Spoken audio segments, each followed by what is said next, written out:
Hello upcoming doctors.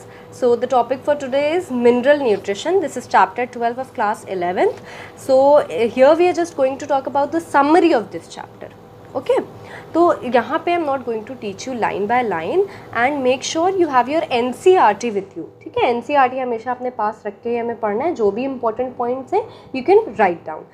And you can also see कि here I have used different colours. तो ये होता है ना मतलब जो फर्स्ट रीडिंग होती है उसमें आपने अलग कलर यूज़ कर लिया. एंड ये जो डिफरेंट कलर से जो कलर्ड पार्ट जो है वो क्या है, while I was giving my mock tests of Allen या कहीं के भी अगर दिया है तो उसमें जो भी मिस्टेक्स हैं जनरली कलर्ड. ठीक है, तो वो वाला पार्ट मैंने कलर कर लिया कलर पेंसिल से. You can also do the same. Now let's start. तो यहाँ पे क्या है, जो फर्स्ट लाइन में इन्होंने बताया कि जो बेसिक नीड होती है ना हर लिविंग ऑर्गेनिज्म की, वो क्या होती है, वो सेम होती है. उन सभी को मैक्रोमोलिक्यूल्स की ज़रूरत पड़ती है, जैसे कि carbohydrates, proteins and fats, water and minerals अपने ग्रोथ और डेवलपमेंट के लिए. अब इस चैप्टर में क्या है ना, हमें मेनली फोकस करना है ऑन इनऑर्गेनिक प्लांट न्यूट्रिशन. अब बात करते हैं, ये वाला फर्स्ट पॉइंट पे हम आ जाते हैं. यहाँ पे हमें मतलब जो मिनरल रिक्वायरमेंट्स हैं इनके मेथड्स हमें बताए जाएंगे to study the mineral requirements of plants. अब 1860 में क्या हुआ था कि जूलियस वॉन सैक्स नामक एक जर्मन बॉटनिस्ट थे.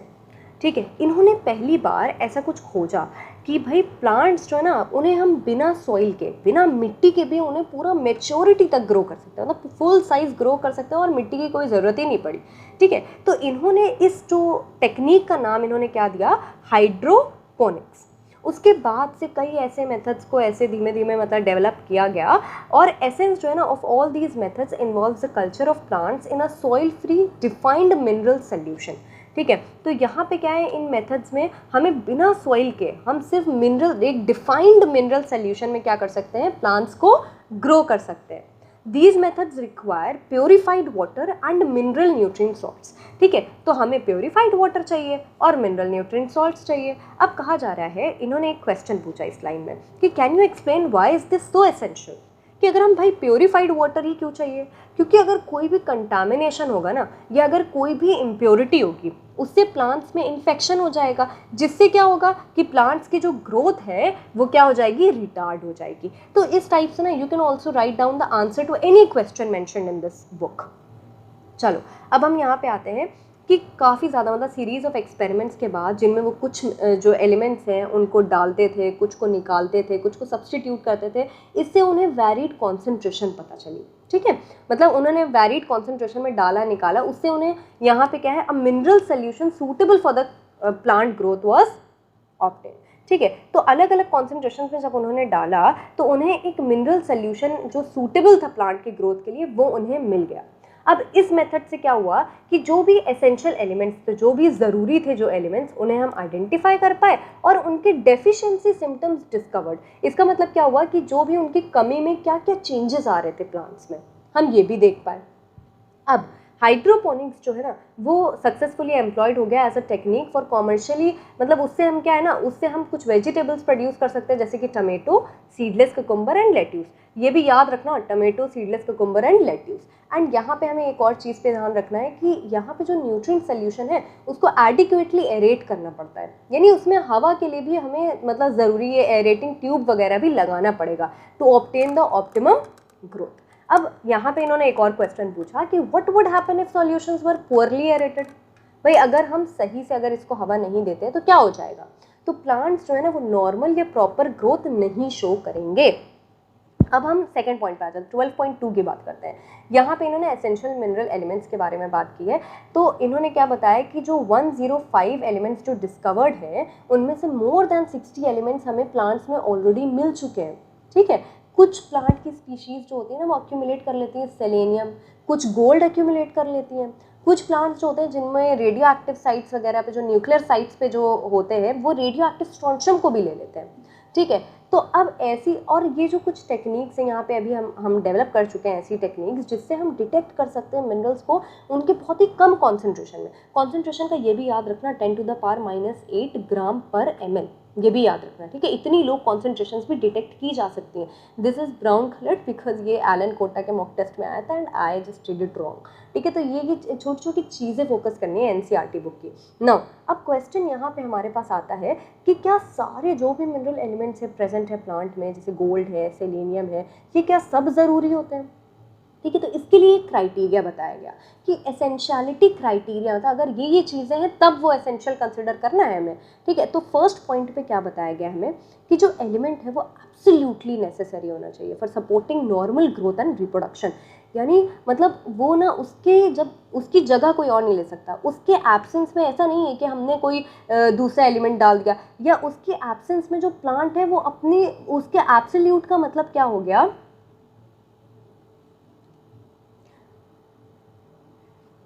देखो चलो फर्स्ट पॉइंट जो है ना, ये एसेंशियलिटी के क्राइटेरिया का फर्स्ट पॉइंट क्या है कि जो भी एलिमेंट है वो एब्सोल्युटली नेसेसरी होना चाहिए for supporting normal growth and reproduction. यानी कि उसका जो एब्सेंस है उसमें प्लांट वो अपनी लाइफ साइकिल ही ना कंप्लीट कर पाए, यानी वो एलिमेंट इतना नेसेसरी है हो जाए कि उसके बिना प्लांट अपनी लाइफ साइकिल नहीं कंप्लीट कर पाए और ना ही अपनी सीड्स को सेट कर पाए, ठीक है। तो अब सेकंड पॉइंट पे हम आते हैं कि यहाँ पे क्या है, वो एलिमेंट की जो रिक्वायरमेंट है वो स्पेसिफिक होना चाहिए। स्पेसिफिक का मतलब क्या है कि वो किसी भी दूसरे एलिमेंट के नहीं है कि एक नहीं है तो उसकी जगह दूसरा एलिमेंट डाल दो और वो उसका काम कर दे, ऐसा नहीं है। वो एलिमेंट अगर नहीं है तो उसकी जगह कोई और नहीं ले सकता, यानी उसकी जो कमी जो है ना, वो कोई भी एक एलिमेंट की अगर कमी है तो वो कोई दूसरा एलिमेंट सप्लाई करने से फुलफिल नहीं हो सकती, ठीक है। ये इन्होंने सेकंड वाला पॉइंट हो गया। अब जो थर्ड जो क्राइटेरिया है वो क्या है कि एलिमेंट जो है वो डायरेक्टली इन्वॉल्व होना चाहिए in the metabolism of the plant. अब मेटाबॉलिज्म एवरीबडी नोज कि वो कैटाबॉलिज्म एनाबॉलिज्म से मिलके बना होता है, यानी ब्रेकिंग अप या मेकिंग अप ऑफ थिंग्स। तो ये यहाँ पे क्या होगा, डायरेक्टली इन्वॉल्व होना चाहिए in the metabolism of the plant. Now let's talk about the diagrams over here. तो यहाँ पे क्या है, डायग्राम्स बहुत ही इजी है कि हमें इस फनल से क्या करना है, पानी ऐड करते जाना है। यहाँ पे कॉटन लगा हुआ है, ये एरेटिंग ट्यूब है which is also very necessary, और ये यहाँ पे न्यूट्रिएंट सोल्यूशन है, ठीक है। और ये वाले डायग्राम में ऐसा कुछ है नहीं, यहाँ से ये रिजर्वायर होता, थोड़ा सा ऐसे टिल्टेड होगा तो ग्रेविटी की वजह से ये क्या आ जाता है, पानी वापस से इसमें इस रिजर्वायर में आता जाता है, ठीक है। Now let's come to the next page.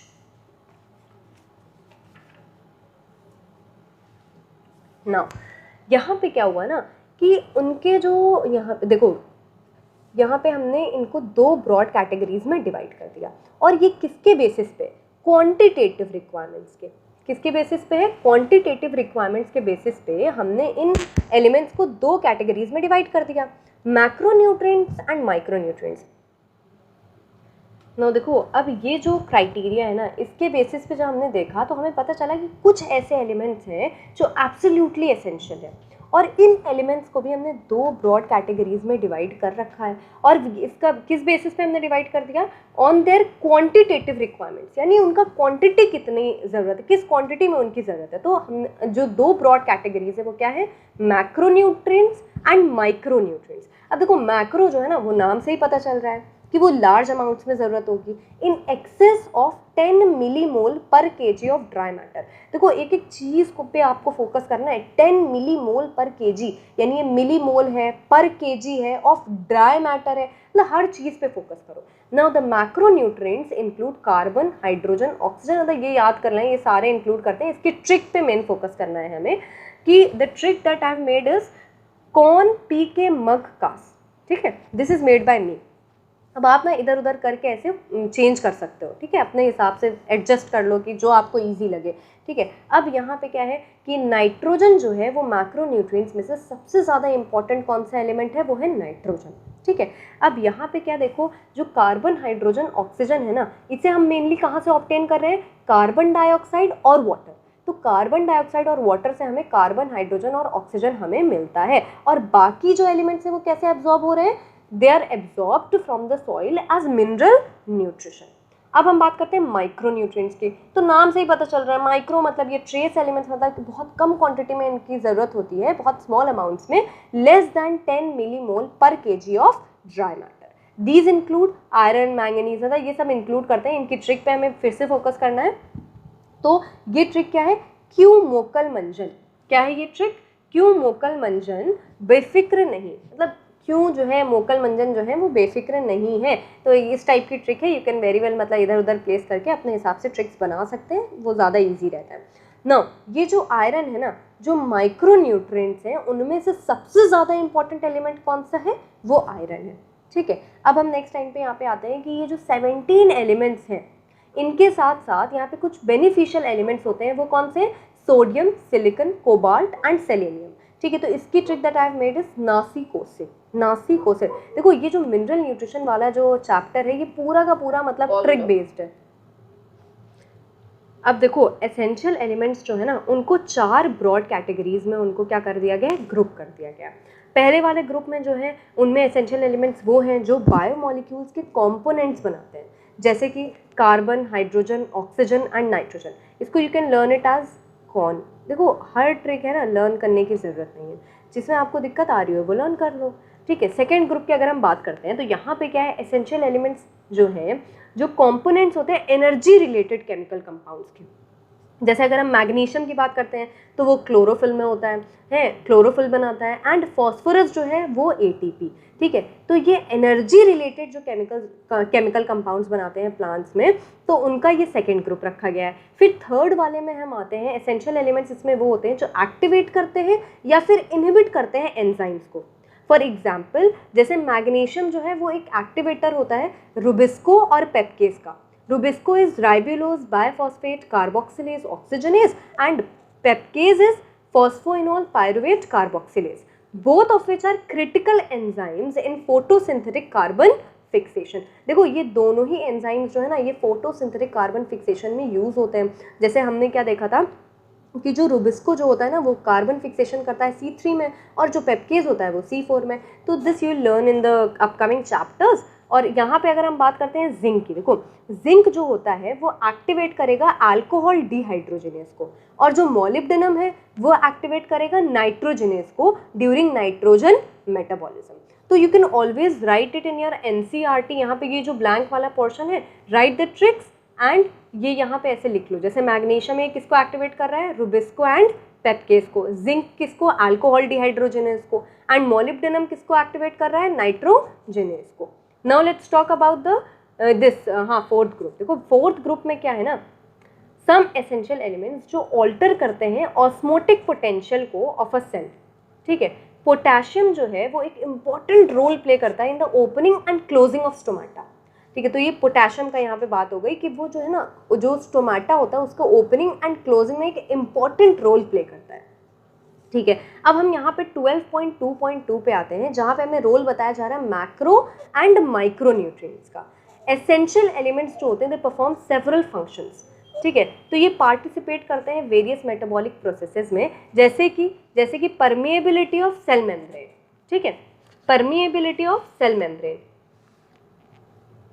अब maintenance of osmotic concentration of cell sap, electron transport system. देखो ये सब जो है ना इलेक्ट्रॉन ट्रांसपोर्ट सिस्टम है, तो ये सब आप पढ़ोगे फोटोसिंथेसिस और रेस्पिरेशन वाले चैप्टर्स में। Okay, buffering action, enzymatic activity, तो ये सब जो है मेंटेन कौन करते हैं, ये एलिमेंट्स मेंटेन करते हैं। अब हम बात करते हैं, यहाँ पे हमें अलग अलग एलिमेंट्स के बारे में बताया गया है और उनके फंक्शंस के बारे में बताया गया है। So let's start with nitrogen. देखो nitrogen I have already told कि जो मैक्रो न्यूट्रिएंट्स जो है ना उनका सबसे इंपॉर्टेंट वो कौन सा है element, nitrogen. So this is the essential nutrient element required by plants in the greatest amount, यानी कि सबसे ज़्यादा अमाउंट में क्या चाहिए होता है, nitrogen. It is absorbed mainly, देखो ये याद रखना है कि mainly it is absorbed as nitrate, लेकिन थोड़ा बहुत ये नाइट्राइट या अमोनियम आयन के फॉर्म में भी एब्जॉर्ब हो जाता है। जैसे कि यहाँ पे नाइट्रेट जो है ना ये NO3- के फॉर्म में मेनली ये एब्जॉर्ब हो रहा है नाइट्रोजन, और NO2- या NH4+ के फॉर्म में भी एब्जॉर्ब हो सकता है ना। नाइट्रोजन जो है वो प्लांट के हर पार्ट को ज़रूरत होती है नाइट्रोजन की, लेकिन पर्टिकुलरली कहाँ पे ज़रूरत है, जो मेरिस्टेमेटिक टिश्यूज़ हैं, यानी जहाँ पे मेरिस्टेमेटिक एक्टिविटी डिवाइडिंग जो जहाँ पे डिवीजन होता है, सेल डिवीजन बहुत ज़्यादा हो रहा है, या जो सेल्स जो है वो मेटाबॉलिकली एक्टिव है, तो वहाँ पे नाइट्रोजन की ज़रूरत जो है वो ज़्यादा होती है ना। Nitrogen is one of the major constituents of proteins, nucleic acid, vitamins and hormones. ठीक है, अब यहाँ पे हम बात करते हैं, देखो यहाँ पे हम लोग को नोट्स में क्लोरोफिल भी लिखवाया गया था, it is not mentioned in NCERT, लेकिन ये यहाँ पे जो गिवन है कि ये proteins, nucleic acids, vitamins and hormones का कॉन्स्टिट्यूएंट, मेजर कॉन्स्टिट्यूएंट होता है, ठीक है। अब हम बात करते हैं फॉस्फोरस की।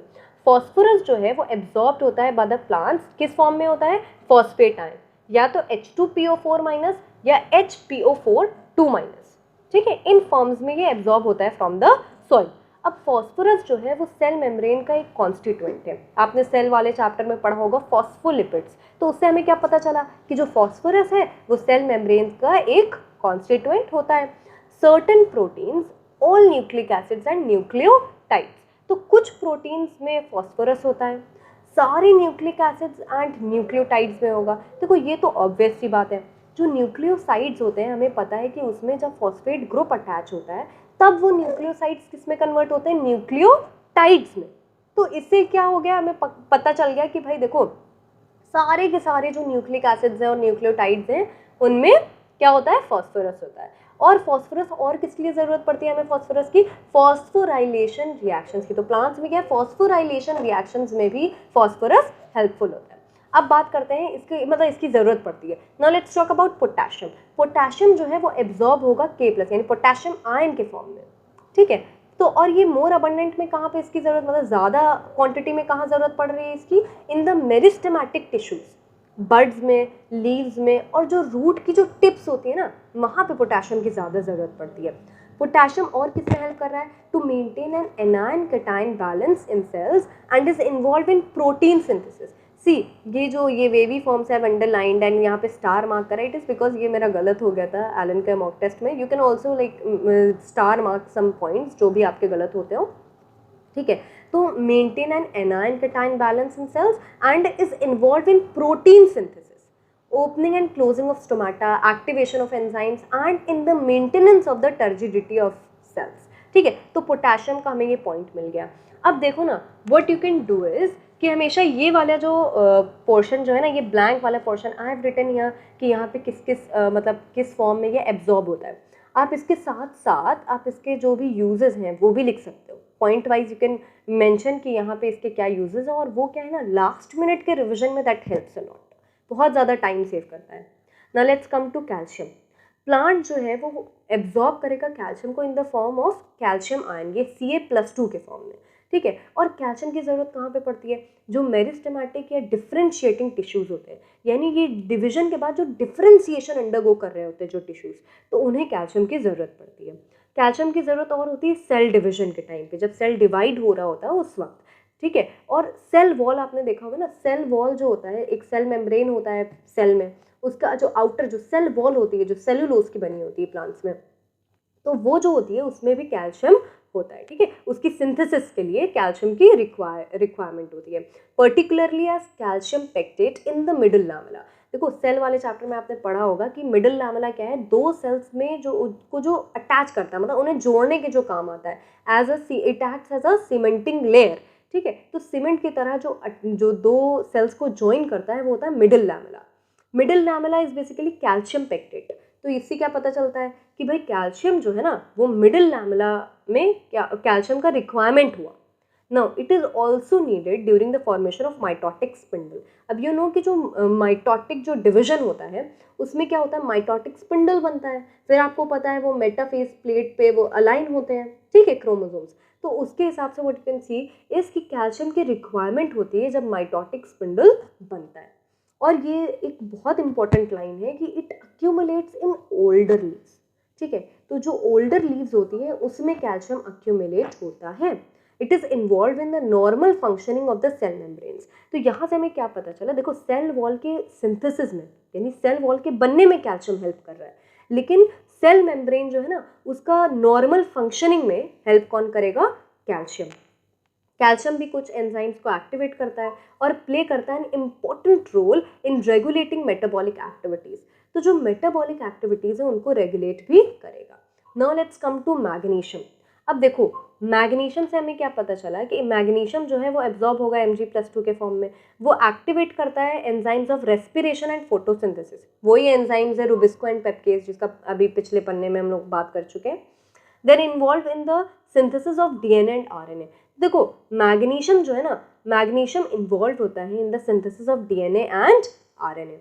मैग्नीशियम जो है वो क्लोरोफिल का जो रिंग स्ट्रक्चर है उसको भी कॉन्स्टिट्यूट करता है, और राइबोसोम स्ट्रक्चर, देखो राइबोसोम हम सबको पता है कि वो आरएनए और प्रोटीन का बना हुआ होता है, ठीक है, लेकिन उसका जो स्ट्रक्चर कौन मेंटेन कर रहा है, मैग्नीशियम।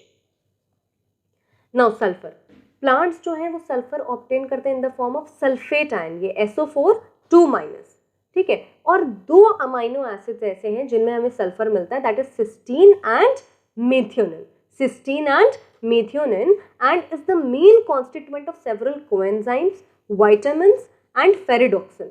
देखो सेवरल कोएंजाइम्स ये सब आप किस में पढ़ोगे, जो अपकमिंग चैप्टर्स है, फोटोसिंथेसिस एंड रेस्पिरेशन। विटामिन्स ये थायमीन, बायोटिन, कोएंजाइम ए, तो थायमीन एंड बायोटिन, सी बहुत से बच्चे ऐसे होते हैं ना, उन्हें ये विटामिन्स के ये जो नाम वगैरह ये लर्न नहीं होते, but if you want to learn this, I have already made a trick on this and I will give the link in the description box, you may check that. अब यहाँ पे क्या है, फेरिडोक्सिन में भी sulphur का बना हुआ होता है, ठीक है, कॉन्स्टिट्यूएंट होता है मतलब सल्फर, तो फेरिडोक्सिन जो है वो इलेक्ट्रॉन ट्रांसपोर्ट वगैरह में काम करता है, हेल्प करता है, तो ये यहाँ पे हम देख सकते हैं अगले चैप्टर्स में इसके बारे में। नाउ आयरन, आयरन जो है वो एब्जॉर्ब होता है इन द फॉर्म ऑफ ये फेरेट आयन यानी Fe+3, ठीक है, it is required in larger amounts. ये देखो अभी हमारे ना ऊपर के ये मैक्रो न्यूट्रिएंट्स थे, ये खत्म हो गए, अब हम स्टार्ट कर रहे हैं माइक्रो न्यूट्रिएंट्स थे। तो I have already told you कि जो माइक्रो न्यूट्रिएंट्स है उनमें से सबसे इंपॉर्टेंट कौन वाला है, आयरन है। तो plants obtain iron in the form of ferric ions, ठीक है, ये फेरिक, हाँ फेरिक आयंस के फॉर्म में होता है, ठीक है, it is required in larger amounts in comparison to other micronutrients, and it is an important constituent of proteins involved in the transfer of electrons like ferredoxin and cytochromes, ठीक है। तो iron जो है ना वो कॉन्स्टिट्यूएंट होता है कुछ ऐसे प्रोटीन्स का जो ट्रांसफर ऑफ इलेक्ट्रॉन्स में हेल्प करते हैं, जैसे फेरिडोक्सिन है, साइटोक्रोम्स है, तो यू विल स्टडी कि ये जो है ना ये इलेक्ट्रॉन के ट्रांसफर होने में काफ़ी ज़्यादा हेल्प करते हैं, और ये बने किससे होते हैं, आयरन के, ठीक है। और आयरन जो है यहाँ पे बताया जा रहा है कि ये रिवर्सिबली ऑक्सीडाइज होता है फ्रॉम प्लस आयरन +2 यानी Fe+2 टू Fe+3। अब हमें ये पता चला कि भाई ऑक्सीडाइज का मतलब ये +2 से +3 में ही होगा। देखो ये ना इलेक्ट्रॉन ट्रांसफर करेगा तब ये रिवर्सिबली ऑक्सीडाइज हो रहा है। वी वेरी वेल नो कि the removal of electron leads to oxidation, यानी अभी Fe+2 जो था ना इसके पास इलेक्ट्रॉन था, अब अगर ये इलेक्ट्रॉन कहीं ट्रांसफर कर रहा है तो ये ऑक्सीडाइज हो जाएगा, then it will get converted to Fe+3। And जो आयरन है वो एक्टिवेट करता है कैटालेज एंजाइम को and is essential for the formation of chlorophyll. तो क्लोरोफिल के फॉर्मेशन में भी एसेंशियल होता है, ये एक्टिवेट करता है कैटालेज एंजाइम को। This like my teacher told me कि आप ऐसे याद रख सकते हो कि जो आयरन जो है ना वो लेज को एक्टिवेट कर रहा है, लेज आर द चिप्स, तो आयरन जो है वो लेज को क्या कर रहा है, एक्टिवेट कर रहा है। So iron activates catalase enzyme, ठीक है। Hope you understood this page and let's come to the next element is manganese. देखो मैंगनीज जो है वो एब्जॉर्ब होता है in the form of manganous ions, ठीक है, Mn+2 के फॉर्म में मैंगनीज एब्जॉर्ब हुआ। ये भी बहुत से एंजाइम्स को क्या करता है, एक्टिवेट करता है, which are involve in photosynthesis, respiration and nitrogen metabolism. लेकिन जो बेस्ट डिफाइंड फंक्शन है ना मैंगनीज का, वो क्या होता है, splitting of water to liberate oxygen during photosynthesis. यानी क्या है कि जो स्प्लिटिंग ऑफ वाटर होता है जिससे ऑक्सीजन लिबरेट होता है। देखो हमें पता है कि जो फोटो सिस्टम 2 से एसोसिएटेड स्प्लिटिंग ऑफ वाटर होता है उसमें मेन रोल किसका होता है, मैंगनीज का, ठीक है। क्लोरीन और कैल्शियम का भी रोल होता है, लेकिन इसमें मैंगनीज का जो मेन रोल है वो ऑक्सीजन इवॉल्विंग कॉम्प्लेक्स में है, जो नॉन साइक्लिक फोटोफॉस्फोराइलेशन में होता है, that will study in photosynthesis chapter. Now let's come to zinc. Zinc जो है वो प्लांट्स ऑब्टेन करते हैं एज Zn+2 यानी जिंक के आयंस की तरह, ठीक है। ये भी एक्टिवेट करता है बहुत से एंजाइम, स्पेशली कार्बोक्सिलेसेस, ठीक है। तो पीछे इन्होंने हम लोग को डिहाइड्रोजिनेस के बारे में बताया था और ये वाले पेज में इन्होंने बताया कार्बोक्सिलेस के बारे में। तो राइट इट ऑल टुगेदर, मतलब साथ में इन दोनों को लिख लो कि जिंक जो है वो कार्बोक्सिलेस को भी एक्टिवेट करता है और डिहाइड्रोजिनेस को भी, और it is also needed in the synthesis of oxygen. This is very important कि ये यहाँ पे सिंथेसिस ऑफ ऑक्सीजन में किसका काम होता है, zinc helps in synthesis of oxygen. Now let's talk about copper. Copper जो है वो एब्जॉर्ब होता है एज कप्रिक आयन, ठीक है, कप्रिक आयन के फॉर्म में ये एब्जॉर्ब होता है Cu+2। It is essential for the overall metabolism in plants. Like iron it is associated with certain enzymes involve in redox reaction. जैसे आयरन को हमने देखा था ना, वो Fe+2 से Fe+3 में मतलब वो रिवर्सिबली ऑक्सीडाइज हो जा रहा था, उसी तरह यहाँ पे कॉपर भी रिवर्सिबली ऑक्सीडाइज होता है फ्रॉम Copper+ टू Copper+2। ठीक है, अब आते हैं बोरॉन पे। बोरॉन जो है वो एब्जॉर्ब होता है एज BO3 3- और B4O7 2-। ठीक है, तो इस फॉर्म में बोरॉन एब्जॉर्ब होता है। देखो ये जो थोड़े डिफरेंट टाइप के आयंस होते हैं ना, यही मोस्टली क्वेश्चंस में पूछे जाते हैं, तो रिमेंबर दिस कि ये एब्जॉर्ब होता है as these ions and boron is required for uptake and utilisation of calcium. तो बोरॉन का एक ऐसा फंक्शन है, मतलब इसकी हमें ज़रूरत पड़ती है uptake and utilisation of calcium में। फिर जो बोरॉन जो होता है वो मेम्ब्रेन फंक्शनिंग के लिए ज़रूरी होता है, पॉलन के जर्मिनेशन के लिए, cell elongation, cell differentiation and carbohydrate translocation, यानी जो शुगर का जो ट्रांसलोकेशन होता है उसमें भी बोरॉन की ज़रूरत पड़ती है प्लांट्स को ना। मॉलिब्डेनम की अगर हम बात करते हैं, देखो मॉलिब्डेनम जो है वो प्लांट्स ऑब्टेन करते हैं इन the form of मॉलिब्डेट ion, that is MoO2+2 MoO2+2। It is a component of several enzymes including nitrogenase and nitrate reductase। देखो जो मॉलिब्डेनम जो है ना वो कंपोनेंट होता है कुछ एंजाइम्स का। कौन से एंजाइम्स हैं? नाइट्रोजिनेज एंड नाइट्रेट रिडक्टेज, और ये दोनों ही जो एंजाइम्स हैं दे participate in nitrogen metabolism. Now let's talk about chlorine. Chlorine जो है वो प्लांट्स एब्जॉर्ब करते हैं इन the form of chloride ion, that is Cl-। तो क्लोरीन जो है वो सोडियम के आयन यानी Na+ एंड पोटेशियम का आयन यानी K+ के साथ हेल्प करता है in determining the solute concentration and the anion cation balance में हेल्प करेगा। ठीक है, it is essential for the water splitting reaction. This I have told कि मैंगनीज के साथ क्लोरीन और कैल्शियम मिलके ये वाटर जो स्प्लिटिंग रिएक्शन है इसके लिए ज़रूरी होते हैं ये तीनों। ठीक है, in photosynthesis a reaction that leads to oxygen evolution. ठीक, नाउ लेट्स कम टू 12.2.3। ये वाला पॉइंट जो है यहाँ पे, हाँ ऑल्सो रिमेंबर कि ये जो रिडॉक्स एलिमेंट्स जो लिखे हुए हैं, ठीक है, तो रिडॉक्स एलिमेंट्स क्या है हमारे पास? आयरन, कॉपर एंड निकल। ठीक है, जिसमें NCERT में इट इज मेंशन कि आयरन और कॉपर जो है वो रिवर्सिबली ऑक्सीडाइज होते हैं। आयरन Fe+2 से Fe+3 में कन्वर्ट होता है एंड कॉपर प्लस से +2 में होता है। नाउ ये 12.2.3 में आते हैं। तो यहाँ पे इन्होंने बात की है डेफिशिएंसी सिम्टम्स की, कि अगर ये एसेंशियल एलिमेंट्स जो हैं इनके डेफिशिएंसी सिम्टम्स क्या क्या होते हैं। ठीक है, अब देखो एक ऐसी कॉन्सेंट्रेशन होती है एसेंशियल एलिमेंट्स की कि उस कॉन्सेंट्रेशन के नीचे प्लांट, अगर वो एलिमेंट्स जो है ना उनकी कॉन्सेंट्रेशन एक पर्टिकुलर कॉन्सेंट्रेशन से कम है, तो उस केस में क्या होगा कि प्लांट की जो ग्रोथ है वो रिटार्ड हो जाएगी।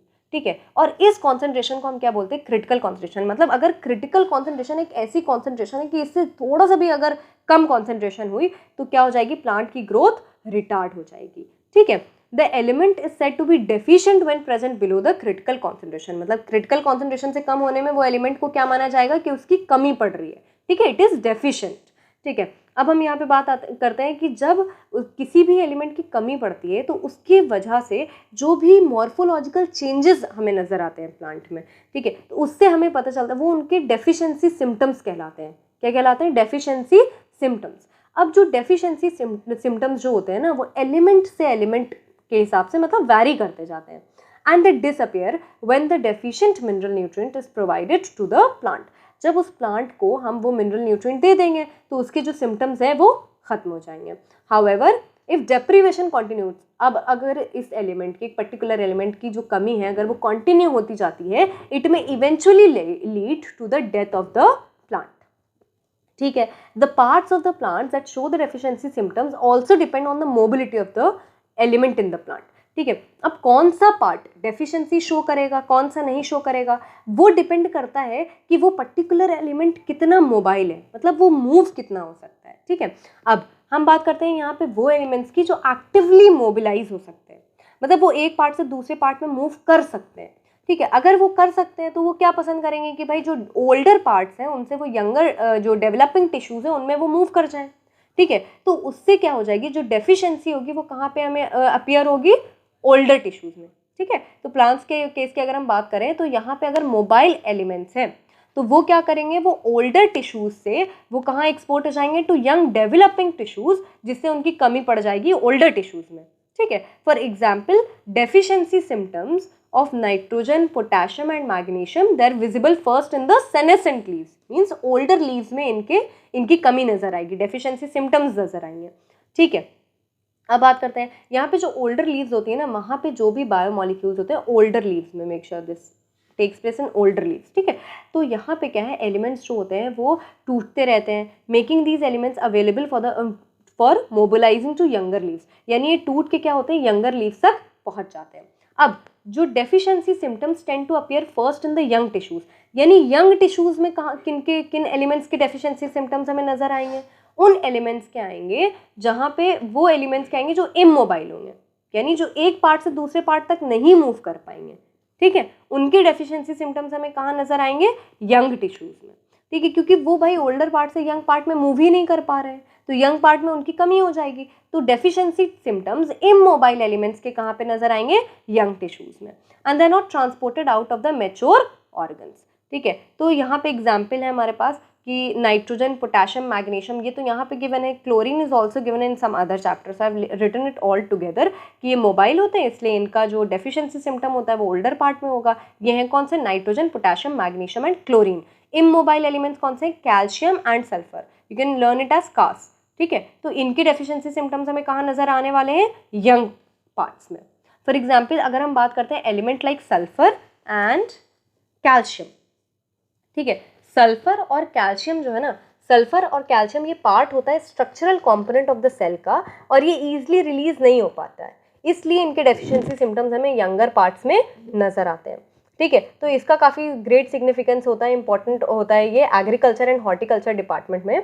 द काइंड ऑफ डेफिशिएंसी अगर हम बात करते हैं यहाँ पे सिम्टम्स की shown in plants include chlorosis, necrosis, stunted plant growth, premature fall of leaves and buds and inhibition of cell division.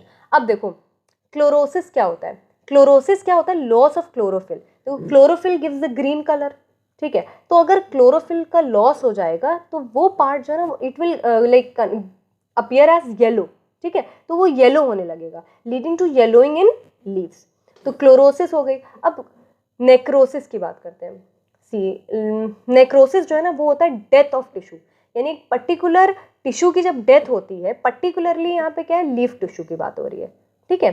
तो necrosis is death of tissue, और यहाँ पे पर्टिकुलरली होता क्या है, लीफ टिश्यू की डेथ होती है, ठीक है। अब ये डेफिशिएंसी किसकी वजह से हो रही है, ये calcium, magnesium, copper and potassium की वजह से हो रही है। You can learn it as काकू का मग, ठीक है, this is what we were told in Allen Kota, this is काकू का मग। You can make your own tricks also, that will be much helpful. Now lack of low level of monks, I made the trick as monks, okay, it causes an inhibition of cell division, ठीक है। तो यहाँ पे क्या होता है ना, ये सेल को डिवाइड करने नहीं देता है, किसकी डेफिशिएंसी, मॉन्क्स की। अब कुछ एलिमेंट्स होते हैं जैसे कि मॉन्स जो है वो क्या करते हैं, वो फ्लावरिंग को डिले करते हैं if their concentration in plants is low, ठीक है। तो अगर ये मॉलिब्डेनम है, नाइट्रोजन, सल्फर, अगर इनकी कॉन्सेंट्रेशन लो होती है तो ये यहाँ पे क्या करते हैं, ये फ्लावरिंग को डिले कर देते हैं, ठीक है, मतलब काफ़ी लेट होती है flowering if their concentration in plants is low, ठीक है। अब वी वही है कि यहाँ पे जो क्लोरोसिस है वो किसकी वजह से होता है, यहाँ पे ये nitrogen, potassium, magnesium, sulphur, iron, manganese, zinc and molybdenum की वजह से यहाँ पे होता है chlorosis. So the trick that we were told in Allen was N K mug से फिर मंजन मोर, you can always make your own trick, तो एन के मग से फिर मंजन मोर।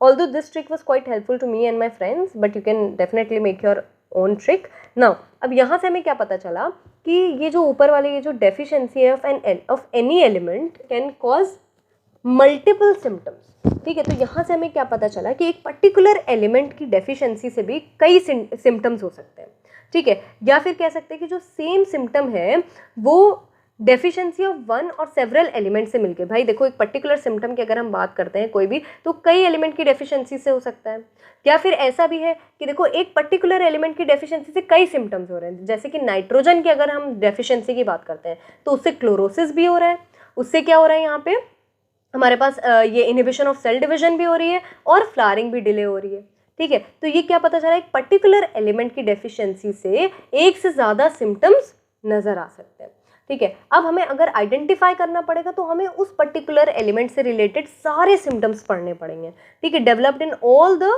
Various parts of the plants and then compare them, फिर मतलब हमें उनको कंपेयर करना पड़ेगा with the available standard tables, ठीक है। अब यहाँ पे हमें एक और चीज़ ध्यान रखनी है कि जो डिफरेंट प्लांट्स होते हैं ना, वो they respond differently to the deficiency of the same element. यानी एक पर्टिकुलर एलिमेंट की डेफिशिएंसी अगर होगी तो अलग अलग प्लांट्स में अगर सेम एलिमेंट की डेफिशिएंसी है, ठीक है, तो उन सब में अलग अलग सिम्टम्स नजर आएंगे। Now let's come to 12.2.4। इस पॉइंट में हमें बात करनी है टॉक्सिसिटी ऑफ माइक्रोन्यूट्रिएंट्स की। ना यहाँ पे क्या है, जो रिक्वायरमेंट होती है ना माइक्रोन्यूट्रिएंट्स की, वो हमेशा लो अमाउंट्स में होती है। भाई माइक्रोन्यूट्रिएंट्स अभी हम लोगों ने क्या देखा था, they are required in less than 10 millimoles per kg of dry matter, ठीक है, यानी कम अमाउंट्स में हमें चाहिए, यानी उसका जो है ना बहुत ही नैरो रेंज है। तो ज़रा सा भी अगर वो बढ़ जाएंगे तो दैट विल कॉज टॉक्सिसिटी। अगर वो ज़रा से भी कम हो रहे हैं तो वो डेफिशिएंसी हो जा रही है, ठीक है। तो कोई भी mineral ion concentration in tissues that reduces the dry weight of the tissues, याद रखना ड्राई वेट जो है टिश्यूज का यानी विदाउट मॉइस्चर, तो अगर वो रिड्यूस कर रहा है by about 10%, emphasise on this 10%, उसको हम कंसिडर करते हैं टॉक्सिक। तो कोई भी मिनरल आयन की कॉन्सेंट्रेशन है जो कि टिश्यू का जो वेट है, ड्राई वेट जो है, वो उसको 10% से मतलब रिड्यूस कर दे रही है, उसको हम टॉक्सिक कंसिडर करते हैं। सच क्रिटिकल कॉन्सेंट्रेशन जो होते हैं they very widely among different micronutrients, ठीक है, उनके जो कॉन्सेंट्रेशन है वो अलग अलग मतलब डिफरेंट माइक्रोन्यूट्रिएंट्स में वैरी करती है। अब अगर हम टॉक्सिसिटी सिम्टम्स की बात करते हैं, they are difficult to identify. Toxicity levels for any element also vary for different plants. अब हम बात करते हैं यहाँ पे जो एक्सेस होता है किसी भी एलिमेंट का, उससे दूसरे एलिमेंट का अपटेक कई बार इनहिबिट हो जाता है। मतलब अगर कोई एक एलिमेंट अगर ज़्यादा है, ठीक है, तो वो दूसरे एलिमेंट के अपटेक को रोक देता है। भाई उसकी वजह से ना कोई दूसरे एलिमेंट को अपटेक नहीं कर पाता है प्लांट। फॉर एग्जाम्पल यहाँ पे इन्होंने एग्जाम्पल दिया है, the prominent symptom of manganese toxicity is the appearance of brown spots surrounded by chlorotic veins. तो इन्होंने कहा कि कई बार जब मैंगनीज टॉक्सिसिटी हो जाती है, यानी जो मैंगनीज है अगर वो थोड़ा सा मतलब उसकी मात्रा ज़्यादा हो गई, तो उससे क्या होता है कि ब्राउन स्पॉट्स पड़ने लगते हैं, ठीक है, और ऐसे वो येलो टाइप में क्लोरोटिक वेन्स जो हैं वो सराउंड कर लेते हैं और वहाँ पे बीच बीच में ऐसे ब्राउन स्पॉट्स पड़ जाते हैं। It is important to know that manganese जो होता है ना, अब अगर मैंगनीज ज़्यादा है तो मैंगनीज क्या करता है, वो कॉम्पीट करता है आयरन और मैग्नीशियम के साथ अपटेक के लिए। यानी अगर मैंगनीज ज़्यादा तो वो चाहेगा कि मतलब प्लांट मुझे ले ले एंड आयरन और मैग्नीशियम का अपटेक कम कर देगा, ठीक है, उसके साथ कॉम्पीट करेगा। And with magnesium for binding with enzymes. अब हम लोगों को बहुत अच्छे से पता है कॉम्पिटिटिव बाइंडिंग क्या होती है एंजाइम्स में, कि भाई देखो अब ये ना मैग्नीशियम से ये कॉम्पीट कर रहा है बाइंडिंग के लिए, तो अगर मैंगनीज थोड़ा सा भी ज़्यादा होगा तो अब वो ज़्यादा बाइंड करने लगेगा। इससे क्या होगा, और यहाँ पे ये थर्ड पॉइंट इन्होंने मतलब ये जो तीसरा पॉइंट बताया मैंगनीज के बारे में कि इनहिबिट करता है कैल्शियम ट्रांसलोकेशन इन शूट एपेक्स। यानी ये जो कैल्शियम का जो ट्रांसलोकेट मतलब जो शूट एपेक्स जो होता है ना, वहाँ पे कैल्शियम को ट्रांसलोकेट नहीं होने देता है, मूव नहीं करने देता है। देयरफॉर अगर मैंगनीज अगर ज़्यादा मात्रा में है तो वो हम कह सकते हैं कि वो उससे कमी आ जाती है आयरन, मैग्नीशियम और कैल्शियम की। So we can say कि excess of manganese may in fact induce deficiency of iron, magnesium and calcium. Thus what appears as symptoms of manganese toxicity, यानी जिन्हें हम मैंगनीज की मात्रा बढ़ने में जो सिम्टम्स नजर आते हैं, उन सिम्टम्स को हम ये भी कह सकते हैं they may actually be the deficiency symptoms of iron, magnesium and calcium. तो वो आयरन, मैग्नीशियम और कैल्शियम की कमी के भी सिम्टम्स हो सकते हैं, ठीक है। तो मैंगनीज के बढ़ने में जो सिम्टम्स आ रहे हैं वही deficiency of iron, magnesium and calcium में आ रहे हैं सिम्टम्स, ठीक है। Now let's come to 12.3। अब इस पॉइंट में हमें बताया जा रहा है mechanism of absorption of elements, ठीक है। इसमें तो सीधे we'll have to talk in this next. जो प्रोसेस ऑफ एब्जॉर्प्शन होता है उसको दो मेन फेजेस में डिवाइड किया गया है। तो जो फर्स्ट फेज है वो क्या है, वो इनिशियल फेज होगा जिसमें रैपिड अपटेक होगा आयंस का इनटू द फ्री स्पेस और आउटर स्पेस। तो यहाँ पे जो फ्री स्पेस या आउटर स्पेस क्या है, जो सेल होता है ना उसमें सेल मेम्ब्रेन होता है, ठीक है, उसमें सेल वॉल होगा। ये जो सेल वॉल और जो बाहर का जो इसका इन दोनों के बीच का जो दो सेल्स के बीच वगैरह का जो हिस्सा है उसको हम बोलते हैं फ्री स्पेस या आउटर स्पेस ऑफ सेल्स। तो ये क्या हो जाता है, ये एपोप्लास्ट होता है, ठीक है। इस पाथवे को भी हम किस नाम से जानते हैं, एपोप्लास्ट पाथवे। ये पैसिव होता है, यानी यहाँ पे जब मिनरल जब एंटर करता है ना तो यहाँ पे इसको कोई भी एनर्जी की ज़रूरत नहीं होती। अब सेकेंड फेज की अगर हम बात करते हैं तो यहाँ पे आयंस काफ़ी धीमे धीमे एंटर हो पाते हैं, क्योंकि इन्हें कहाँ पे जाना होता है, इनटू द इनर स्पेस, यानी कि सेल के अंदर जाना है। तो अब इन्हें क्या करना पड़ेगा, सेल मेम्ब्रेन को क्रॉस करना पड़ेगा। ये क्या कहलाता है, the symplast of the cell. ठीक है, तो सिम्प्लास्ट ऑफ सेल को इन्हें क्रॉस करना पड़ेगा। अब पैसिव मूवमेंट जो होता है वो एपोप्लास्ट पाथवे जो होता है वो पैसिव मूवमेंट होता है। ठीक है, तो ये किसके थ्रू होता है, through ion channels and the transmembrane proteins that function as selective pores. तो हम सबको पता है कि जो ट्रांस मेम्ब्रेन प्रोटीन्स होती हैं वो सेलेक्टिव पोर्स की तरह काम करती हैं, यानी वो एक मिनरल को सेलेक्ट करेंगी और फिर जो मतलब जिस मिनरल को सेलेक्ट करेंगे उसे वो क्या करेंगे, इनटू द सेल पहुंचा देंगे। ठीक है, तो आयन चैनल्स हो गए और ट्रांस मेम्ब्रेन प्रोटीन्स, ये दोनों ही क्या कर रही हैं, ये पैसिव ट्रांसपोर्ट यानी एपोप्लास्ट पाथवे में ये हेल्प करें। Ion channels and transmembrane proteins function as selective pores. Okay, now अब यहाँ पे क्या है, जो एंट्री और एग्जिट होती है, देखो आयंस, अगर हम सिम्प्लास्ट पाथवे की बात करते हैं तो वहाँ पे इनको मेटाबॉलिक एनर्जी की ज़रूरत पड़ती है। ठीक है, जो कि क्या हो जाएगा, एक एक्टिव प्रोसेस है। तो इसलिए हमें क्या पता चला, यहाँ पे जो सिम्प्लास्टिक पाथवे है यानी जहाँ पे उसे सेल मेम्ब्रेन क्रॉस करने की ज़रूरत पड़ रही है वो क्या हो जाएगा, एक एक्टिव प्रोसेस हो जाएगा। अब यहाँ पे इन्होंने क्या बताया कि जो आयंस जब मूव होते हैं उसको हम क्या बोलते हैं, flux. Okay, movement of ions is usually called flux. अब अगर वो सेल के अंदर आ रहा है, ठीक है, अगर मिनरल सेल के अंदर आ रहा है यानी इनसाइड आ रहा है तो वो क्या हो जाएगा, इनफ्लक्स कहलाएगा। अगर मिनरल सेल के बाहर जा रहा है, ठीक है, यानी आउटसाइड जा रहा है तो वो क्या हो जाएगा, इफ्लक्स। क्या हो जाएगा, इफ्लक्स। ठीक है, तो उसको आप ऐसे भी ई मतलब एग्जिट, ई से ऐसे एग्जिट लर्न कर सकते हो कि एग्जिट हो रहा है, यानी सेल से जब वो बाहर जा रहा है, एग्जिट कर रहा है, तो उसको हम क्या बोलेंगे, इफ्लक्स। ना 12.4 पे जब हम बात करते हैं इसकी, तो ये इन्होंने हेडिंग दी हुई है translocation of solutes. Mineral solutes जो होते हैं they are translocated through xylem along with the ascending stream of water. ठीक है, यानी कि ये क्या है, जो मिनरल सॉल्ट्स जो होते हैं ना वो जाइलम के साथ साथ, जो पानी हम लोग को पता है ट्रांसपिरेशनल पुल की वजह से पानी क्या होता है, जाइलम के थ्रू ऊपर की तरफ खिंचता है, तो उसी के साथ साथ क्या हो जाएंगे, मिनरल सॉल्ट्स भी ऊपर की तरफ ट्रांसलोकेट हो जाते हैं।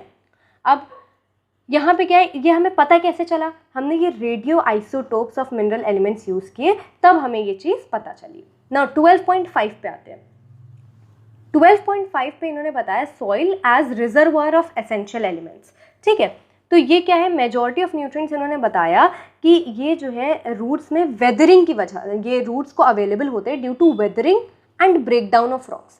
यानी जब रॉक्स क्या होते हैं ना, जब जो रॉक्स वगैरह होते हैं जब वो टूटते हैं, जब उनका ब्रेक डाउन होता है तो उससे मिनरल्स कहाँ आ जाएंगे, सॉइल में आ जाएंगे, तो वो फिर रूट्स के लिए अवेलेबल हो जाते हैं। ये जो प्रोसेसेस होते हैं they enrich the soil with dissolved ions and inorganic salts. यानी अब ये जो वेदरिंग प्रोसेस है ये क्या करता है, ये सॉइल में ये डिजॉल्व्ड आयंस और इनऑर्गेनिक सॉल्ट्स को क्या करेगा, बढ़ा देगा। ठीक है, अब इनको हम मिनरल न्यूट्रिशन क्यों बोलते हैं, क्योंकि ये हमें रॉक मिनरल्स से मिले होते हैं। ये मिनरल्स जो हैं ये हमें रॉक मिनरल से मिले होते हैं, इसलिए हम इनको क्या बोलते हैं, मिनरल न्यूट्रिशन ना।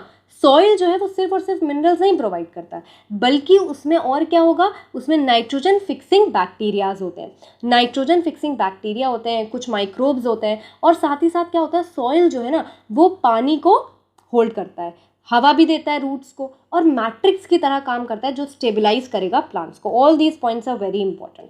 अब बात करते हैं हम लोग कि यहाँ पे कभी कभी जब मैक्रो या माइक्रो न्यूट्रिएंट्स कम पड़ जाते हैं ना तो उन्हें हम फर्टिलाइजर्स के थ्रू सॉइल में उसे प्रोवाइड कर देते हैं from components of fertilisers and are applied as per need. Now let's talk about 12.6। देखो 12.6 में क्या है, बताया जा रहा है मेटाबॉलिज्म ऑफ नाइट्रोजन। ठीक है, इन्होंने बात की नाइट्रोजन साइकिल की। अब नाइट्रोजन साइकिल देखो, कार्बन हाइड्रोजन ऑक्सीजन भी बहुत ज़रूरी होता है, उसके साथ साथ नाइट्रोजन जो है it is the most prevalent element है इन लिविंग ऑर्गेनिजम्स। अब नाइट्रोजन क्या होता है, नाइट्रोजन जो है वो अमाइनो एसिड्स बनाएगा, प्रोटीन्स बनाएगा, hormones, chlorophylls and many of the vitamins. तो ये इन सब का क्या हो गया, कॉन्स्टिट्यूएंट हो गया। अब प्लांट्स जो होते हैं ना, देखो सॉइल में जो एक अवेलेबल क्वांटिटी में, अवेलेबल अमाउंट मतलब एक लिमिटेड अमाउंट में होता है क्या, नाइट्रोजन। तो प्लांट्स को भी चाहिए नाइट्रोजन और माइक्रोब्स को भी नाइट्रोजन फिक्स करने के लिए चाहिए। तो ये दोनों में क्या हो जाएगा, एक कंपटीशन हो जाएगा, यानी प्लांट्स को कॉम्पीट करना पड़ेगा माइक्रोब्स के साथ for the limited nitrogen that is available in soil. तो हम ये कह सकते हैं कि नाइट्रोजन जो है वो एक लिमिटिंग न्यूट्रिएंट होता है नेचुरल और एग्रीकल्चरल इकोसिस्टम्स के लिए। अब नाइट्रोजन जो होता है वो कैसे एग्जिस्ट करता है, उसमें 2 नाइट्रोजन एटम्स होते हैं जो कि ऐसे ट्रिपल बॉन्ड से जुड़े हुए होते हैं। ठीक है, ऐसे ट्रिपल बॉन्ड से जुड़े हुए होते हैं, तो ये एक बहुत ही स्ट्रॉन्ग बॉन्ड हो जाएगा। तो इसको तोड़ने के लिए ना हमें काफ़ी ज़्यादा एनर्जी की ज़रूरत पड़ेगी। अब बात करते हैं नाइट्रोजन। जब भी नाइट्रोजन अमोनिया में कन्वर्ट होगा, किस में कन्वर्ट होगा? जब नाइट्रोजन अमोनिया में कन्वर्ट होगा तो उस प्रोसेस को हम बोलते हैं नाइट्रोजन फिक्सेशन। याद रखना, नाइट्रोजन फिक्सेशन में हो क्या रहा है? नाइट्रोजन किस में कन्वर्ट हो रहा है? अमोनिया में। अब बात करते हैं नेचर में। देखो, हमें क्या पता है कि इसके ट्रिपल बॉन्ड तोड़ने में बहुत ज़्यादा एनर्जी की ज़रूरत पड़ेगी। तो नेचर में क्या हो रहा है कि जो लाइटनिंग होती है और जो अल्ट्रावायलेट रेडिएशंस होते हैं, ये इतनी एनर्जी प्रोवाइड कर देते हैं कि नाइट्रोजन क्या हो जाए? टूट जाए। और ये टूटेगा तो ये ऑक्सीजन से रिएक्ट करके क्या बना लेता है? नाइट्रोजन के ऑक्साइड्स, NO, NO2, N2O। अब बात करते हैं इंडस्ट्रियल कंबशंस वगैरह की। देखो, इंडस्ट्रियल कंबशंस हैं, forest fires, automobile exhaust and power generating stations, ये भी क्या करते हैं? ये एटमॉस्फेयर में नाइट्रोजन के ऑक्साइड्स को एडअप करते हैं, यानी ये सोर्सेज की तरह काम करते हैं। किसके? नाइट्रोजन ऑक्साइड्स के। ना डीकॉम्पोजिशन ऑफ ऑर्गेनिक नाइट्रोजन। अब यहाँ पे इन्होंने बात किया कि जो ऑर्गेनिक नाइट्रोजन होता है, यानी जो डिकेइंग प्लांट्स और एनिमल से जो सॉइल में ऐड होता है, वो क्या कहलाएगा? Organic nitrogen. यानी जब पेड़ है ना, वो अब जो है मतलब मर जाए, और या डेड एनिमल्स वगैरह जो होते हैं, तो उनसे सॉइल में जो नाइट्रोजन ऐड होगा वो ऑर्गेनिक नाइट्रोजन कहलाएगा। ठीक है, तो जब ये ऑर्गेनिक नाइट्रोजन डीकम्पोज होगा, तो ये जब ये डीकम्पोज, ऑर्गेनिक नाइट्रोजन जब डीकम्पोज होकर अमोनिया में बनेगा, तो इस प्रोसेस को हम बोलते हैं अमोनिफिकेशन। यहाँ पे क्या हो रहा था? ये एटमॉस्फेरिक नाइट्रोजन किस में बन रहा था? इसका फिक्सेशन हो रहा था किसमें? अमोनिया में। यहाँ पे क्या है? वो नाइट्रोजन की यहाँ पे बात हो रही है जो ऑर्गेनिजम्स में ऑलरेडी था, लेकिन जब वो मरे तो फिर क्या हुआ? वो सॉइल में एडअप हुआ। जब वो कन्वर्ट होगा अमोनिया में, तो इस प्रोसेस को हम बोलेंगे अमोनिफिकेशन।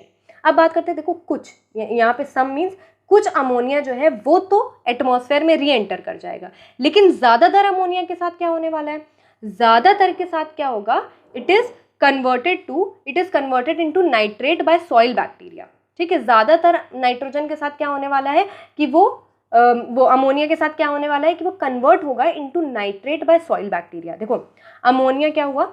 ऑक्सीजन के प्रेजेंस में नाइट्रोसोमोनास और नाइट्रोकॉकस, ये बैक्टीरिया हैं, ये क्या करेंगे? ये आएंगे और अमोनिया को ये नाइट्राइट में कन्वर्ट करेंगे। किस में करेंगे? नाइट्राइट में। फिर ये नाइट्राइट को फर्दर ऑक्सीडाइज करेंगे। कौन? नाइट्रोबैक्टर। ये भी बैक्टीरिया है जो कि क्या कर रहे हैं? नाइट्राइट को फर्दर ऑक्सीडाइज करके नाइट्रेट में कन्वर्ट कर रहे हैं। तो ये वाले स्टेप्स बहुत इंपॉर्टेंट है, हमें ये ध्यान रखना है कि अमोनिया को जब ऑक्सीजन के प्रेजेंस में ये नाइट्राइट में कौन कन्वर्ट कर रहा है? नाइट्रोसोमोनास और नाइट्रोकॉकस। ठीक है, और इस नाइट्राइट को फर्दर ऑक्सीजन के प्रेजेंस में नाइट्रेट में कौन कन्वर्ट कर रहा है? कौन सा बैक्टीरिया? नाइट्रोबैक्टर। ठीक है, तो I have explained you this part. अब यहाँ पे क्या हो रहा है कि अगर ये इन स्टेप्स को हम क्या बोलेंगे? नाइट्रिफिकेशन। क्या बोलेंगे? नाइट्रिफिकेशन। और ये जो नाइट्रीफाइंग बैक्टीरिया जो है, ये नाइट्रोसोमोनास और नाइट्रोकॉकस और नाइट्रोबैक्टर, ये क्या है? These are chemoautotrophs. अब जो नाइट्रेट जो है, ये जो बना हुआ है, ये एब्जॉर्ब कर लेते हैं प्लांट्स, यानी प्लांट्स क्या एब्जॉर्ब कर रहे हैं? नाइट्रेट। ठीक है, अब ये जो नाइट्रेट एब्जॉर्ब करेंगे प्लांट्स, ये उनकी लीव्स तक जाएगा। जब ये लीव्स में पहुंचेगा तब ये वापस से रिड्यूस हो जाएगा और अमोनिया बना लेगा। ठीक है, ये स्टेप कहाँ पे हेल्पफुल होगा?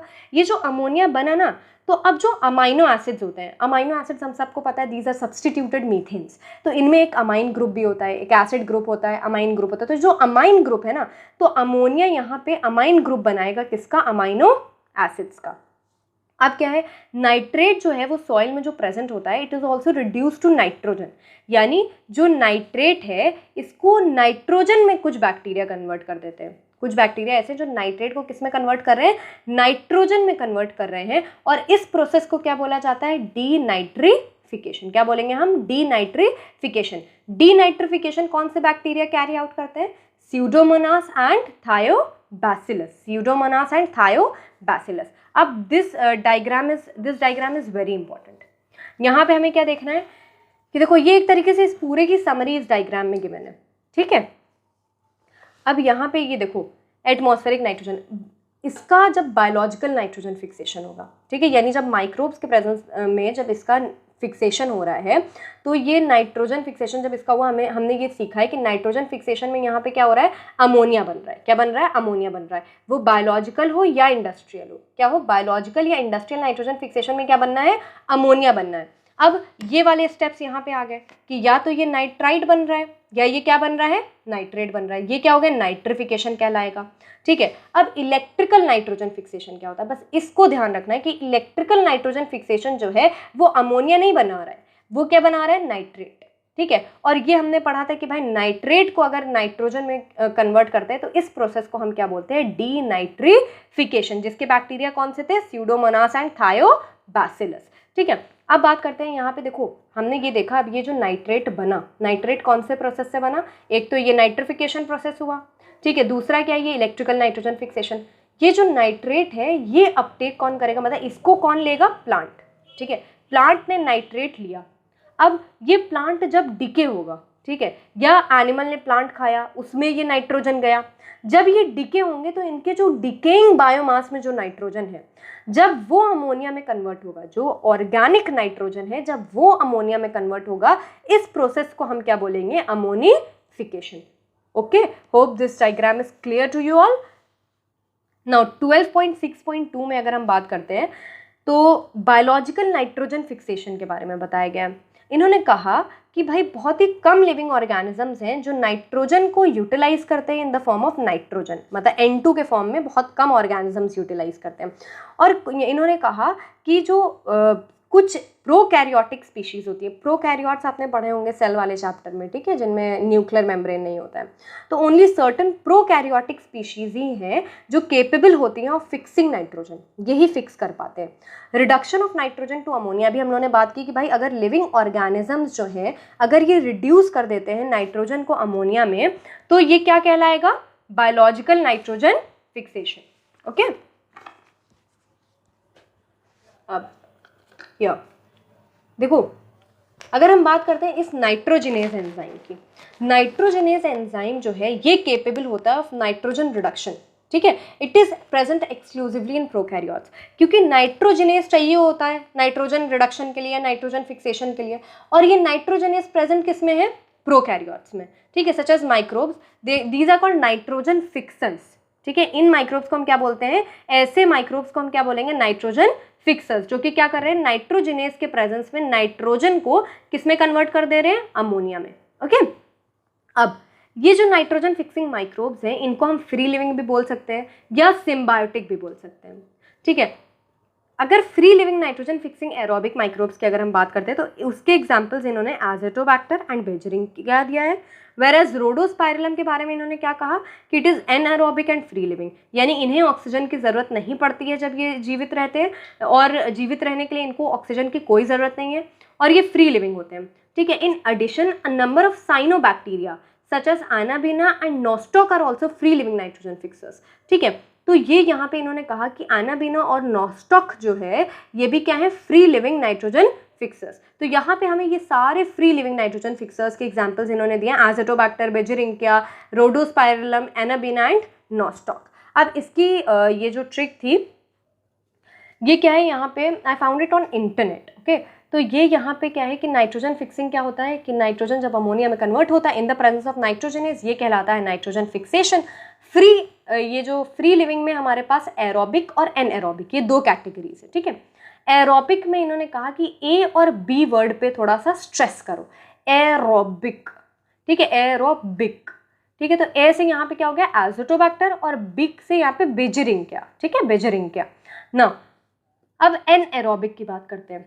एनएरोबिक की अगर हम लोग बात करते हैं तो इन्होंने क्या बताया, इन्होंने कहा कि इस पे आपको अनार टाइप का ऐसे लर्न करो और आर वर्ड पे फोकस करो।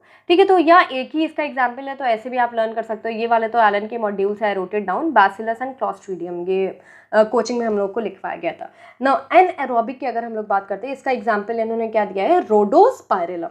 ठीक है, अब सिम्बायोटिक की बात करते हैं। सिम्बायोटिक क्या होता है, जब ये म्यूचुअल एसोसिएशन के साथ नाइट्रोजन फिक्सेशन करते हैं, यानी अगर हम लेग्यूम्स की बात करते हैं, देखो राइजोबियम जो है ना वो लेग्यूम्स के साथ ही सिम्बायोटिक एसोसिएशन जब करेगा तभी ये नाइट्रोजन फिक्स कर सकता है, ये अकेले नहीं कर सकता। ठीक है, अकेले राइजोबियम नहीं कर पाएगा, ना ही फ्रैंकिया अकेले कर पाएगा। जब राइजोबियम लेग्यूमिनस प्लांट्स के रूट्स के साथ जब एसोसिएट होगा, जैसे ये लेग्यूम्स क्या होते हैं, अल्फा अल्फा, स्वीट क्लोवर, ये ब्रॉड बीन्स, लेंटिल्स, ये हो गए हमारे लेग्यूम्स। तो जब ये इनके साथ सिम्बायोटिक एसोसिएशन बनाएगा तभी ये नाइट्रोजन फिक्स कर सकता है। ठीक है, अब हम बात करते हैं फ्रैंकिया। फ्रैंकिया जो है वो नॉन लेग्यूमिनस प्लांट्स के साथ क्या कर सकता है, जब ये सिम्बायोटिक एसोसिएशन करेगा तभी नाइट्रोजन फिक्स कर सकता है।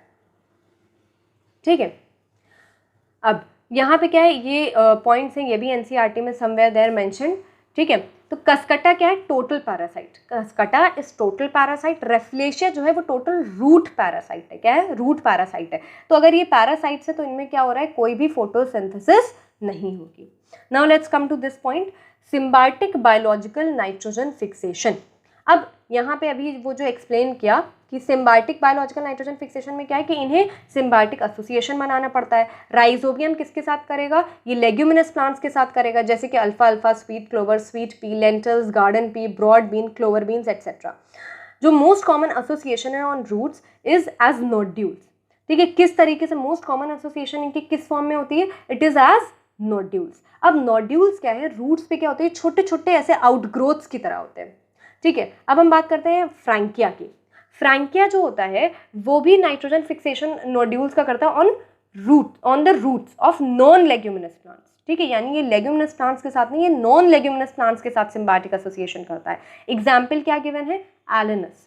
ठीक है, तो राइजोबियम और फ्रैंकिया, मतलब देखो हैरानी की बात क्या है कि राइजोबियम और फ्रैंकिया वैसे ये फ्री लिविंग होते हैं सॉइल में, लेकिन जब इनको नाइट्रोजन फिक्स करना होता है तो उसके लिए ये क्या करते हैं, सिम्बायोटिक एसोसिएशन करते हैं। ठीक है ना, ये इन्होंने क्या बताया कि अगर हम किसी कॉमन पल्स का एक कोई भी प्लांट अगर हम अपरूट करते हैं, ठीक है, तो हम रूट्स के पास ऐसे छोटे छोटे से ऐसे स्फेरिकल आउटग्रोथ्स नजर आएंगे, हमें क्या आएंगे, ऐसे स्फेरिकल आउटग्रोथ्स होंगे।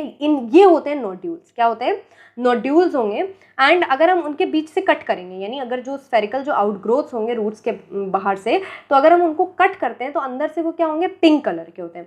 अब कहा जा रहा है ये पिंक किसकी वजह से होगा, क्योंकि इनमें क्या होते हैं, लेग्यूमिनस हीमोग्लोबिन या लेग हीमोग्लोबिन प्रेजेंट होता है, जिसकी वजह से वो पिंक कलर के दिखाई देते हैं। अब नोड्यूल फॉर्मेशन। नोड्यूल फॉर्मेशन जो होता है उसमें कई इंटरैक्शंस होते हैं राइजोबियम और रूट्स के, जो भी होस्ट प्लांट है, जिस भी प्लांट को वो अफेक्ट करने जा रहा है, तो उसके और उस प्लांट के रूट्स में और राइजोबियम में क्या होते हैं, कई इंटरैक्शंस होते हैं। ये इन्होंने कई स्टेप में बताया। देखो सब इसका एक समरी क्या है कि सबसे पहले जो यहाँ पे देखो राइजोबिया जो होगा, यानी राइजोबियम जो है, इनको जब बहुत सारे होंगे तो राइजोबिया कहलाया जाएगा प्लूरल फॉर्म में। तो ये मल्टीप्लाई होंगे और ये क्या होते हैं, रूट्स के आसपास ऐसे ऐसे घेरा बना लेते हैं। ठीक है, ऐसे रूट्स के आसपास ऐसे यूं घेरा बना लेंगे। ठीक है, अब इन्होंने जब घेरा बना लिया तो ये धीमे धीमे क्या करेंगे, इसके एपिडर्मल सेल से धीमे धीमे अटैच होने की कोशिश करेंगे। इसका जब इन्फेक्शन होने लगेगा तो ये रूट का जो हेयर है वो ऐसे कर्ल होने लगेगा। क्या होगा, ऐसे कर्ल होगा। लेकिन ये क्या होगा, ये कर्ल होने के बाद भी ये धीमे धीमे अब इसमें से घुसना शुरू करेंगे और पूरा एक अपना ऐसे ऐसे इन्फेक्शन का ऐसे पूरा थ्रेड बना देंगे। क्या कर देंगे, पूरा ऐसा इनका इन्फेक्शन थ्रेड क्या हो गया, अंदर की तरफ चला जाएगा। और कहाँ तक पहुंचेगा, ये कॉर्टेक्स रीजन में पहुंचेगा। कहाँ पहुंचेगा, कॉर्टेक्स रीजन में पहुंचेगा। ठीक है, तो एक infection thread is produced carrying the bacteria into the cortex of the root where they initiate the nodule formation. यानी जब ये कॉर्टेक्स रीजन में पहुंचेगा तब ये यहाँ पे अब नोड्यूल फॉर्मेशन शुरू करेगा। कहाँ पे, कॉर्टेक्स रीजन में। फिर जब नोड्यूल फॉर्मेशन जब शुरू होगा तो उस वक्त क्या होगा, और बैक्टीरिया वहाँ पे रिलीज होंगे, जिसकी वजह से जो स्पेशलाइज्ड नाइट्रोजन फिक्सिंग सेल्स जो होते हैं ये डिफ्रेंशिएट हो जाएंगे। यानी अब ये जो सेल्स थे ना, इनको डिफ्रेंशिएट कर दिया जाएगा ऑफ किसमें, नाइट्रोजन फिक्सिंग सेल्स में। ठीक है, अब जो नोड्यूल जो अब बना हुआ है, अब ये क्या करने की कोशिश करेगा, ये सोचेगा जो वैस्कुलर कनेक्शन, यानी जो जाइलम और फ्लोएम जो वैस्कुलर बंडल्स होते हैं उनके साथ भाई हमारा डायरेक्ट क्या हो जाए, कनेक्शन हो जाए। ठीक है, ताकि क्या हो सके कि हम न्यूट्रिएंट्स को एक्सचेंज कर सकें, जो भी न्यूट्रिएंट्स हैं प्लांट्स में हम उसको क्या कर सकें, एक्सचेंज कर सकें। तो उसके लिए ये डायरेक्ट वैस्कुलर कनेक्शन बनाने की कोशिश करते हैं। अब जो नोड्यूल जो होता है उसमें सारे के सारे नेसेसरी बायोकेमिकल कंपोनेंट्स होते हैं, सच एज द एंजाइम। देखो नोड्यूल क्या है, वहाँ पे नाइट्रोजन फिक्सेशन होना है, तो उसके लिए सारे जो है ना वो पहले से प्रिपेयर करके रखते हैं कि भाई उसमें नाइट्रोजनस एंजाइम होना चाहिए, उसमें क्या हो और क्या हो, लेग हीमोग्लोबिन होना चाहिए, क्योंकि लेग हीमोग्लोबिन क्या करेगा, ऑक्सीजन को हटाएगा और नाइट्रोजन फिक्सेशन के लिए एंजाइम नाइट्रोजनेज इज नेसेसरी। जो एंजाइम नाइट्रोजिनेज है वो एक मोलिब्डेनम आयरन प्रोटीन है, वेरी इंपॉर्टेंट पॉइंट कि ये एक मोलिब्डेनम आयरन प्रोटीन है और ये करता क्या है, कैटालाइज करेगा conversion of atmospheric nitrogen to ammonia. ये भी बहुत जरूरी पॉइंट है, वेरी इंपॉर्टेंट कि अमोनिया जो है वो फर्स्ट स्टेबल प्रोडक्ट होता है नाइट्रोजन फिक्सेशन का। Ammonia is the first stable product of nitrogen fixation. यार इन्होंने यही चीज़ को एक डायग्राम के थ्रू डिपिक्ट करने की कोशिश की है। देखो यहाँ पे इन्होंने दिखाया कि ये बहुत सारे बैक्टीरिया जो है ना वो ये आए और ये यहाँ पे अब मल्टीप्लाई होके क्या करेंगे, इस रूट के ये वाले पार्ट को अफेक्ट करने की कोशिश कर रहे हैं, मतलब रूट में घुसने की कोशिश कर रहे हैं। तो ये क्या होगा, ये रूट का हेयर जो है वो कर्ल हो गया, ठीक है, एक हुक की तरह बन गया। फिर धीमे धीमे ये इन्फेक्शन आखिरकार कॉज कर लेंगे, अंदर घुस जाएंगे और ये इस तरीके का एक इन्फेक्शन थ्रेड बना लेंगे, ठीक है, जिससे इस इन्फेक्शन थ्रेड के थ्रू क्या होगा कि बैक्टीरिया अंदर की तरफ पहुंच जाएगा, यानी इनर कॉर्टिकल सेल्स में पहुंच जाएगा, ठीक है, इनर कॉर्टेक्स एंड ये वो पेरीसाइकिल सेल्स अगर आपने एनाटॉमी पढ़ा है तो आपको पता होगा कि एंडोडर्मिस के बाद फिर वो पेरीसाइकिल सेल्स आते हैं।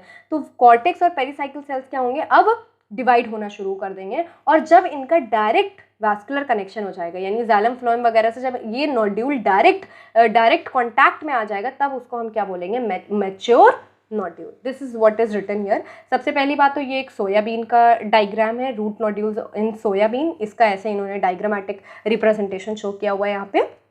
देखो राइजोबियम बैक्टीरिया जो होता है वो एक रूट हेयर को कांटेक्ट करेगा, उसके बाद उसके आसपास क्या करेगा, डिवाइड करेगा, ठीक है, डिवाइड कर लेगा, फिर सक्सेसफुल इन्फेक्शन कॉज करेगा, ठीक है। तो जब इन्फेक्शन हो जाएगा तो यहाँ पे इन्फेक्शन होने की वजह से रूट क्या हो जाएगा, कर्ल हो जाएगा।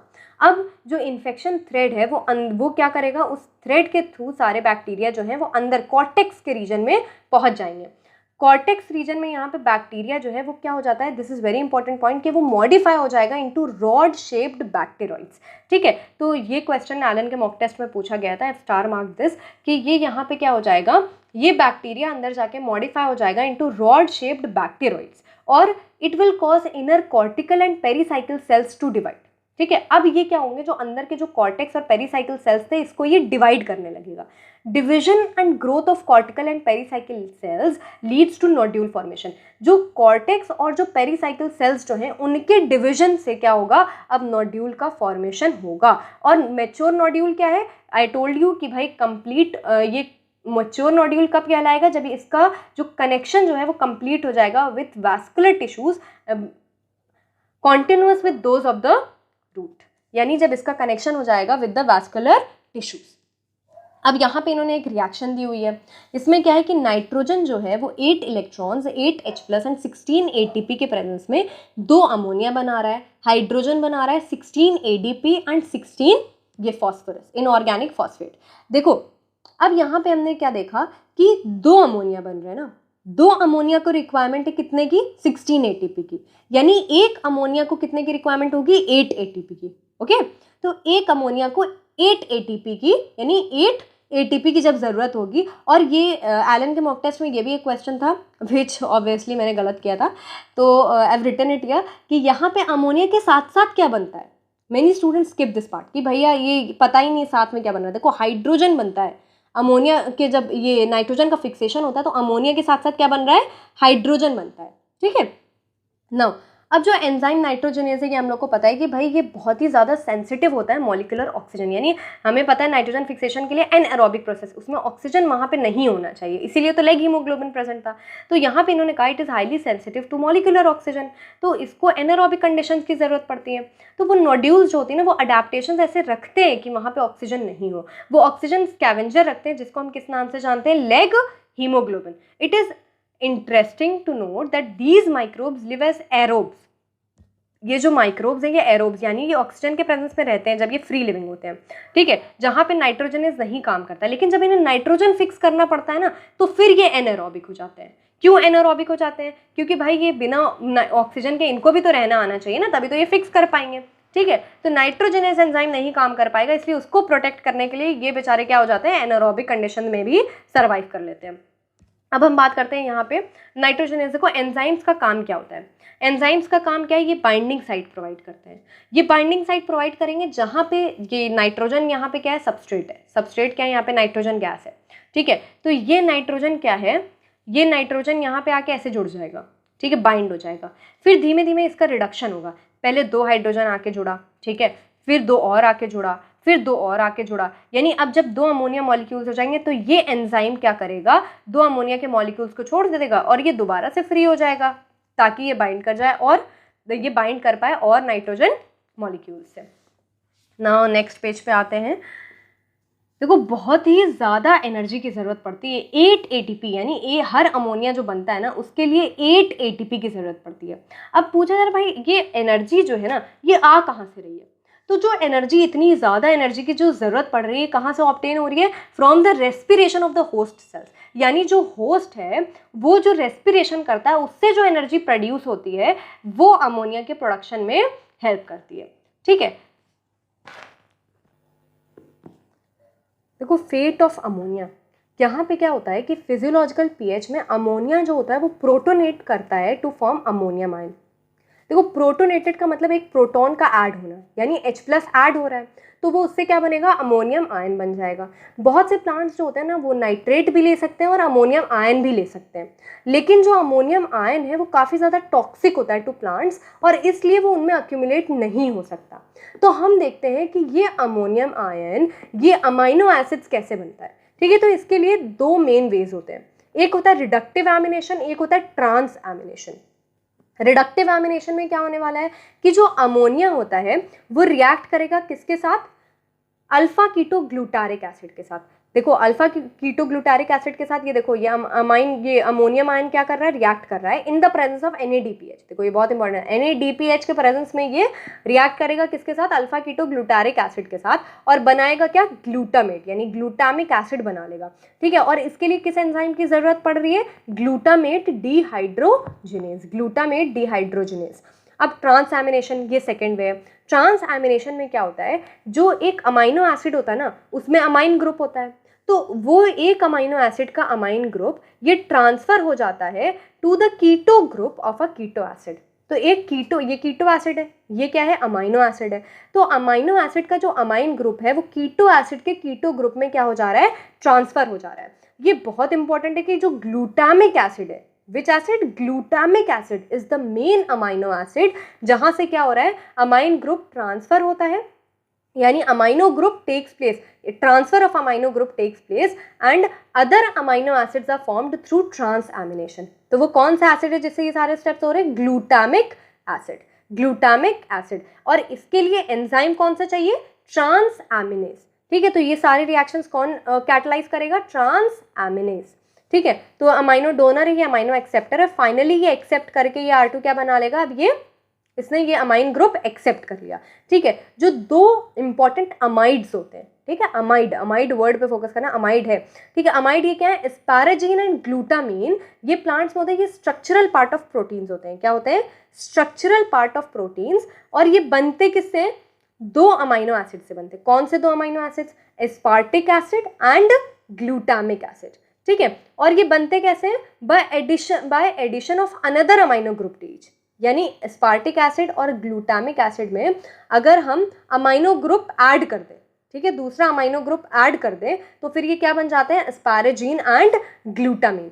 अब हाइड्रोक्सिल पार्ट की बात आती है। जो हाइड्रोक्सिल पार्ट होता है एसिड का, अगर उसे रिप्लेस कर दें बाय अनदर अमोनियम रेडिकल, ये NH2- वाला रेडिकल, तो अब यहाँ पे क्या है, देखो ये क्या बताना चाह रहे हैं, ये इन्होंने कहा कि भैया जो हाइड्रोक्सिल पार्ट होता है एसिड का, यानी ये जो OH वाला जो पार्ट है, ये एसिड का जो OH वाला जो पार्ट है, अगर हम इसको रिप्लेस कर दें और इसमें क्या कर दें, दूसरा NH2 ग्रुप ऐड कर दें, ठीक है। दूसरा NH2 ग्रुप अगर हम ऐड करने की कोशिश करें, यहाँ पे ये हो जाएगा CONH2, क्या हो जाएगा, CONH2, यानी अगर हम इसकी जगह दूसरा, मतलब ये OH हाइड्रोक्सिल पार्ट की जगह अगर हम NH2 ग्रुप ऐड करते तो ये क्या बन जाता है, अमाइड, ठीक है। तो अमाइड में क्या हो जाएगा, मोर नाइट्रोजन हो जाएगा then the amino acids, amino acid से ज़्यादा नाइट्रोजन हो गया ना अब अमाइड में, क्योंकि OH की जगह भी यहाँ पे NH2 आ गया।